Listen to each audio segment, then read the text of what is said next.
BPSSC range officer और साथ में स्टेनो एसआई का एग्ज़ाम का एडमिट कार्ड जो रिटन एग्ज़ाम है, रिटन एग्ज़ाम का एडमिट कार्ड ऑफिशियल वेबसाइट को कब तक आएंगे ये हम लोग इस वीडियो में जानेंगे। और साथ में 66वीं बीपीएससी प्रीलिम्स पर लेटेस्ट अपडेट क्या है, एग्ज़ाम सेंटर के बदलाव को लेकर एग्ज़ाम आयोग के पास क्या क्या परेशानियां हैं, यदि एग्ज़ाम सेंटर में बदलाव करने में या एग्ज़ाम डेट को स्थगित करने में क्या क्या परेशानियां हैं, क्या किए जा सकते हैं, उन सभी लेटेस्ट अपडेट के ऊपर बात करेंगे बीपीएससी 66वीं के ऊपर भी। तो चलिए इस वीडियो को शुरू करते हैं। चैनल पर आप नए हैं तो चैनल को पहले सब्सक्राइब कर लें, इस वीडियो को लाइक करें और दोस्तों के साथ शेयर जरूर। इस वीडियो का स्पॉन्सर किया अन अकेडमी, इंडिया का लार्जेस्ट लर्निंग प्लेटफॉर्म है। अन अकेडमी के ऊपर मेगा रिवीजन कैंप चल रहे हैं 3 दिन के लिए, 20, 21, 22। 3 दिन 200 plus free live MCQ classes चलेंगे और 5000 एमसीक्यूज को कवर करवाए जाएंगे सभी सब्जेक्ट में। History, polity, geography, science, Bihar specific सभी टॉपिक को कवर करवा देंगे टॉप एजुकेटर के साथ। आप इन फ्री सेशन में भाग लेने के लिए कुछ नहीं करना, सिर्फ एक लिंक मैं डिस्क्रिप्शन बॉक्स में दे रखा है, उस लिंक के ऊपर क्लिक करना। लिंक के ऊपर क्लिक करते ही आपको कुछ ऐसा पेज खुलेंगे और इस पेज पर आने के बाद सिर्फ आपको Educate Academy 10 referral code use करना है और इन सेशन को जो 3 दिन लगातार फ्री सेशन एमसीक्यूज में बीपीएससी 66 प्रिपरेशन में आप और अपना प्रिपरेशन को इन्हेंस कर सकते हैं। तो चलिए अब आते हैं अपने टॉपिक पर। दोनों एग्ज़ाम के ऊपर बात करें, बीपीएसएससी रेंज ऑफिसर को और स्टेनो एग्ज़ाम के, दोनों एग्ज़ाम में एग्ज़ाम डेट में समय नहीं है। एग्ज़ाम की बात करें, स्टेनो एएसआई की एग्ज़ाम जो 10 जनवरी के है, वहीं पर रेंज ऑफिसर के एग्ज़ाम जो है 17 जनवरी को लिए जाएंगे।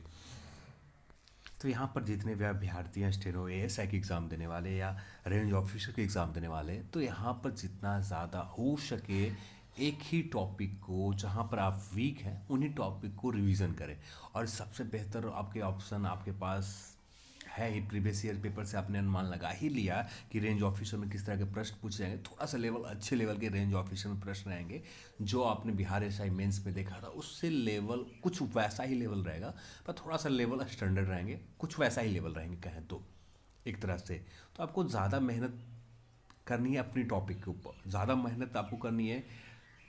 उसको पेपर समझने के बाद आपको वर्ल्ड हिस्ट्री के ऊपर भी आपको ध्यान देनी है, वर्ल्ड ज्योग्राफी के ऊपर भी 1-2 प्रश्न पूछे जाएंगे। तो ज़्यादा आपको यहाँ नहीं करना है कि 100-200 प्रश्न आप पढ़ लें जिस एग्ज़ाम में वहाँ से आ जाए। तो लुसेंट में जो दिए हुए हैं वर्ल्ड हिस्ट्री, वर्ल्ड ज्योग्राफी, बस उतना ही कवर करके चले जाते हैं, तो रेंज ऑफिसर में आपका कवर हो जाएंगे। क्योंकि लगातार देख रहे हैं तो पैटर्न में वर्ल्ड हिस्ट्री और ज्योग्राफी से, वर्ल्ड ज्योग्राफी से प्रश्न पूछे जा रहे हैं, तो हमें भी उस टॉपिक को कवर करके जाना चाहिए एग्जाम में। तो इन टॉपिक के ऊपर विशेषकर ध्यान देते हैं और बाकी जो जैसे रिवीजन कर रहे हैं, जितना आपके समय है वैसे ही रिवीजन करते रहें। अब बात करते हैं स्टेनो एएसआई के एग्ज़ाम के एडमिट कार्ड के ऊपर। तो स्टेनो एएसआई एग्ज़ाम के एडमिट कार्ड 25 दिसंबर से लेकर 27 दिसंबर के बीच में आपका ऑफिशियल वेबसाइट के ऊपर एडमिट कार्ड आ जाएंगे। 25 से 27 दिसंबर के आसपास इसके एडमिट कार्ड ऑफिशियल वेबसाइट के ऊपर आ जाएंगे। वहीं पर बात करें रेंज ऑफिसर के एडमिट कार्ड, तो रेंज ऑफिसर के एडमिट कार्ड में थोड़ा समय लग सकता है। ये आपको 4 जनवरी, 3 जनवरी से लेकर 5 जनवरी के बीच में, 3 जनवरी से लेकर 5 जनवरी के बीच में आपका इस एग्ज़ाम के एडमिट कार्ड ऑफिशियल वेबसाइट के ऊपर आ सकते हैं। 3 से 5, ज़्यादा से ज़्यादा डिले होता तो 6 जनवरी के आसपास डिले हो सकते हैं। तो 5 जनवरी आप मान कर चलें, रेंज ऑफिसर के भी एडमिट कार्ड आ जाएंगे। और एग्ज़ाम डेट आप देख ही रहे हैं 17 जनवरी का तय रखे गए, पहले से ही तय है। तो एग्ज़ाम में आपके पास समय नहीं है, जितना हो सके ज़्यादा रिवीजन पर फोकस करें, नए टॉपिक को इग्नोर करें। नए टॉपिक में सिर्फ थोड़ा सा वर्ल्ड हिस्ट्री, ज़्यादा नहीं, वर्ल्ड हिस्ट्री में आप इतना कवर कर लें कि कम से कम 50 प्रश्न आप पढ़ लें ऑब्जेक्टिव टाइप का। 50 में से 1-2 प्रश्न आपका आ ही जाएंगे। एक ही प्रश्न पूछे जाते हैं, 2 प्रश्न पूछे जाते हैं, जो आ जाएंगे, जो आप कवर हो जाएंगे, कोई ज़्यादा मुश्किल आपको आएगा नहीं।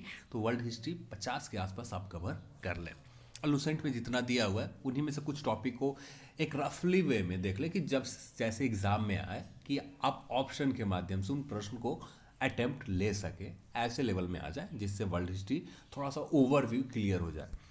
अब आते हैं अपने टॉपिक के ऊपर, बीपीएससी के ऊपर। बीपीएससी 66वीं प्रीलिम्स एग्ज़ाम की बात करें तो बीपीएससी 66वीं प्रीलिम्स एग्ज़ाम के ऊपर सैटरडे को, शनिवार को बैठक हुई थी। बैठक में एग्ज़ाम डेट स्थगित नहीं करने के बात रखी गई, और जिसका नोटिस भी आपने आयोग के वेबसाइट के ऊपर देखा था कि एग्ज़ाम जो डेट है उसी डेट में यानी 27 दिसंबर को ही लिए जाएंगे। अब आयोग के पास परेशानी क्या है? अब सारे प्रश्न पत्र और आंसर, ज़्यादा दिक्कत तो है प्रश्न पत्र से, सारे कॉपी है उन्हें सुरक्षा देना कि किसी भी प्रकार का पेपर लीक ना हो। अब इतने शॉर्ट समय में यानी इतने कम समय में एग्ज़ाम 27 दिसंबर के हैं, और इतने कम समय में सभी एग्ज़ाम सेंटर बदलना ये भी मुश्किल का काम है। तो एग्ज़ाम सेंटर बदलना भी बहुत मुश्किल काम है कि एग्ज़ाम सेंटर जल्दबाजी में सभी का चेंज कर दिया जाए, ये भी मुश्किल है, क्योंकि जितने रोल नंबर सीट होते हैं, जो अटेंडेंस सीट होते हैं, सभी जगह एग्ज़ाम सेंटर के अलग अलग बनकर अलग अलग सेंटर के वहाँ पर मेंशन हो जाते हैं, जो बहुत मुश्किल काम है कि एग्ज़ाम सेंटर के भेजा जाए, क्योंकि उनका वहाँ पर एग्ज़ाम सेंटर, एग्ज़ाम डेट वो सारे मेंशन होते हैं, सिर्फ आपको सिग्नेचर अटेंडेंस पर करने होते हैं। तो ये पूरा बदलाव करने होंगे। अब यहाँ पर एक ही ऑप्शन बचता है कि एग्ज़ाम डेट को स्थगित करना। आयोग एग्ज़ाम डेट के स्थगित शनिवार को जो लिए गए, शनिवार की बैठक में वहाँ पर किसी भी प्रकार का फैसला नहीं लिए गए, एग्ज़ाम डेट स्थगित नहीं किए जाएंगे, 27 दिसंबर को होंगे। फिर आज के दिन यानी सोमवार के दिन, आज के दिन फिर से एक बैठक है। इस बैठक के बाद आपका तय होगा कि एग्ज़ाम 27 दिसंबर को ही होंगे या एग्ज़ाम डेट स्थगित किए जाएंगे जनवरी के लिए।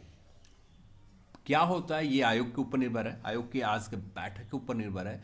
आयोग जो भी निर्णय लेती है, क्या निर्णय आएंगे, जैसे आप मान के चलें उस दिन की बैठक में आपने देखा कि 27 दिसंबर को एग्ज़ाम तय कर दिया गया। और यहाँ पर परेशानी जो है, ट्रांसपोर्ट की सुविधा नहीं, यहाँ मेंस एग्ज़ाम नहीं लिए जाने की एक छोटे नंबर में अभ्यर्थी की संख्या है, यहाँ पर बहुत बड़े नंबर में अभ्यर्थियों की संख्या है।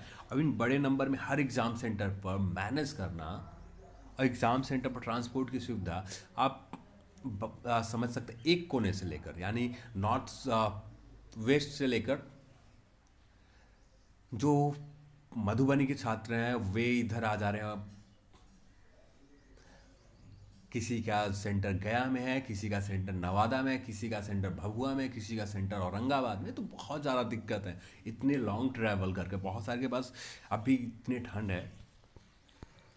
तो देखते हैं क्या होता है, आज के आयोग के बैठक के बाद ही तय हो पाएंगे इस एग्ज़ाम के 27 दिसंबर को होगा या नहीं होगा। जैसे ही कुछ अपडेट निकल कर आता है वैसे ही हम लोग बात करेंगे एग्ज़ाम डेट के ऊपर क्या अपडेट निकल कर आए आज के बैठक में। पर आज के बैठक बहुत महत्वपूर्ण है एग्ज़ाम डेट को लेकर, क्योंकि आयोग के ऊपर भी बहुत ज़्यादा दबाव है, बहुत सारे लोग अभ्यर्थी भी, और यहाँ पर बहुत बड़े बड़े कुछ नेता भी यहाँ पर इस एग्ज़ाम डेट को स्थगित करने के लिए एग्ज़ाम डेट को अब यहाँ पर बात करें, हाँ ट्रांसपोर्ट की सुविधा होती है, रेलवे होते हैं, तो ज़्यादा दिक्कत लोगों को नहीं आती। लोगों के पास पटना से आरा जाने के लिए ट्रेन नहीं, सारे ट्रेन रद्द हैं उस दिन 27 तारीख के। किस दिन ट्रेन रद्द होते हैं किसी को भी नहीं पता है। तो ट्रांसपोर्ट की बहुत मुश्किल काम है कि यहाँ से पटना ही जाना बहुत ज़्यादा टफेस्ट काम है कि कैसे जाएंगे। बसेस के अलावा कोई ऑप्शन नहीं है, और बसेस के पास इतना लेवल अप या इतना स्ट्रेंथ है या नहीं कि जो सभी अभ्यर्थी को एग्ज़ाम सेंटर तक पहुंचा पाए, ये मुश्किल काम है। आयोग के आज के क्या होता है उसके ऊपर देखते हैं। तो आज के आयोग के बैठक के ऊपर हम लोग देखते हैं क्या निकल कर आता है। तो अभी के लिए यही अपडेट है कि एग्ज़ाम शायद 30% 20% चांस है कि कुछ आपका चमत्कार हो जाए कि एग्ज़ाम सेंटर बदलने को लेकर, चाहे जल्दबाजी में एग्ज़ाम सेंटर किसी तरह से बदल दिए जाए, या आपका कुछ भी हो सकता है। देखते हैं क्या निकल कर आता है। तो चलिए आज की इस वीडियो में इतना ही। इस वीडियो को देखने के लिए आप सभी को बहुत बहुत धन्यवाद। जय हिंद, जय भारत।